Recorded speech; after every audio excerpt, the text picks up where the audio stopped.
How's it going? We are doing a quick review or just a quick look at this particular head unit that I got off of eBay for about $160. They go roughly about 150 up to 180 depending on who you get it from. I was actually lucky. The seller that I bought it from was based out in California, and he had a few here in stock. I guess he ordered a boatload from Hong Kong, and he had them here in stock, so he got to me relatively quickly. I want to say within a week. Today's the day I got it. You can tell I have it professionally hooked up through some speaker cables going directly to my battery, which I will be turning my car on shortly after. I just wanted to see what this thing did. I went through some of the settings to take a look at it, but I want to talk about some of the functions here. The seek option on the right, you can see right there, is for the radio. If you do hit the radio right up here, it will take you to the radio stations, and theoretically you should be able to kind of navigate through these by clicking this little button here, but it's not really doing anything there. You can kind of tell that doesn't function. You could also hit the music up here, and I think they had a radio, yeah, band right up here. So same idea, it takes you to the radio. You hit music, it brings up this kind of section here. Even here, you can change between songs, so if you have multiple songs, you can change through that. The volume is over here on the left. The volume works fairly well. If you go pretty quick on it though, it doesn't actually follow. So you can see the numbers down here. If I give this a nice big turn, I only go up 3, but if I go click, click, click, click, click, it'll follow each of these little clicks. And you can tell in this does have a little clicker kind of option inside. If you want to get down to 0 quickly, you just push that button and it takes you down to 0. The nav system is actually pretty nice. They have their own nav system, I guess their own little GUI system. It does take a little bit of time for it to load. You could also load the Google Maps, and the Google Maps looks like Google Maps does. It's going to do its job. It's going to be, I would imagine, more up to date than this, but this does not look that bad, and it does the job. And it's going to look fairly nice once I get it installed. And once I do get it installed, I'll show the final product, which is not going to be for a few weeks, but I wanted to show what it was for those of you who are interested in buying it. So far, my first, the first time me seeing this, the first time me using this, I feel like this is going to be a pretty good product. It does seem fairly snappy. It does not seem too slow when you're going around utilizing it. The way you can look at this, it's actually nicer when you look at it from a top-down view as opposed to this slightly angled view that I'm looking at it. So for me, I think it's going to be more of a slight angle like it is now. Just because the way my stereo sits now, it is at a slight angle. But if some of you have more of a straight-on view like this, then I think you should be okay.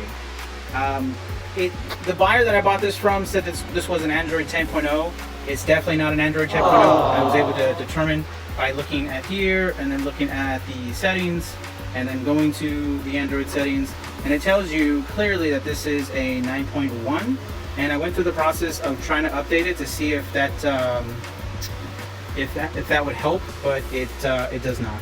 So if you want to check to see if there's any updates, you can always go here, and then you can check for updates. Last time it was checked, or I'm up to speed as far as February 1st, 2020. Everything else is pretty quick on here. I don't really see too many issues with it. If you go to the apps right up here, if you do the regular YouTube stuff, you can watch YouTube on this. You will be stuck with this upper portion and this lower portion, so you're really only utilizing this middle piece, so you're not using the entire thing, which is fine. It's vertical, it's going to give you some more real estate up top, but again, it does look fairly well. I mean, it looks okay. It doesn't look too bad. You know, it's not going to give you crazy amounts of it's not full HD, obviously. Then again, it is there just to kind of have it in the background if you wanted to watch something like this while you're driving. Great. If you wanted to get out of it, again, you go to music, it'll kick you out. The only problem that I did kind of see is that the YouTube does kind of stay down here at the bottom for a little bit, and it's kind of hard to navigate around that. All the other functions work fairly well. The back button here, the menu to get you back to the main, the nav system gets you right back to the main, and then all your other options right over here as well. Actually, this turns off the screen. I noticed that. I just found that out not just now, but a while ago, because I was actually looking for what I thought it would be the settings, but it's just on-off for that. So if you're driving and it's bothering you, it's nice to be able to turn that whole thing off.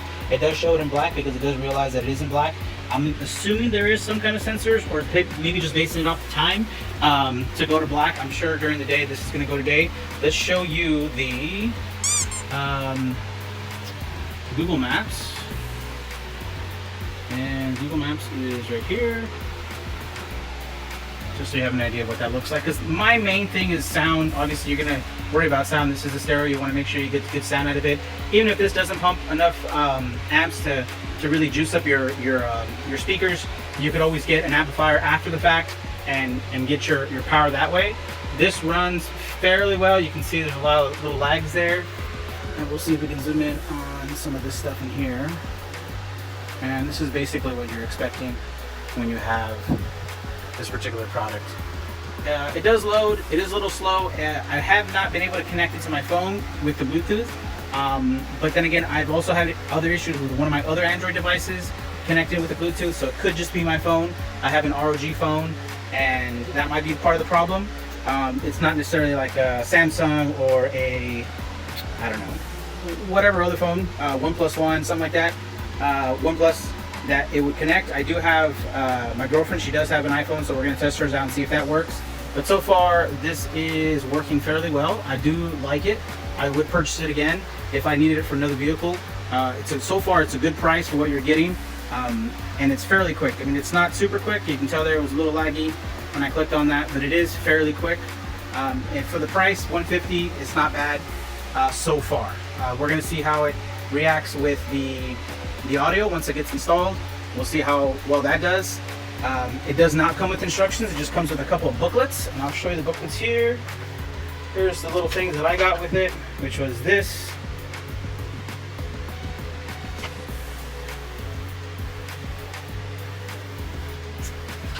This. And this is the main frequently asked questions.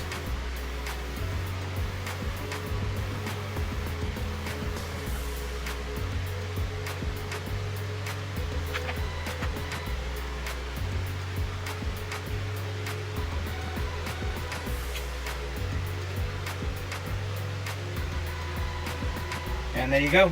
That's all they gave you. They didn't give you any instructions as far as the wiring is concerned. So hopefully the wiring will line up with what you have. It does give you some indication on what some of the stuff is, but it doesn't give you indication of everything. When I originally had this hooked up, I only had the red power. I did not hook up this yellow until I realized that maybe the yellow needed to be hooked up. The yellow and this white are the only other wires that are, I want to say, a thicker gauge. The rest of these wires are all nice thin gauges, which could be a positive, could be a negative. I don't know. I'm not really a car guy or a speaker guy per se, but I like what it is so far. It works. I like having buttons on the side instead of just having 100% touchscreen. I know that's a little old school.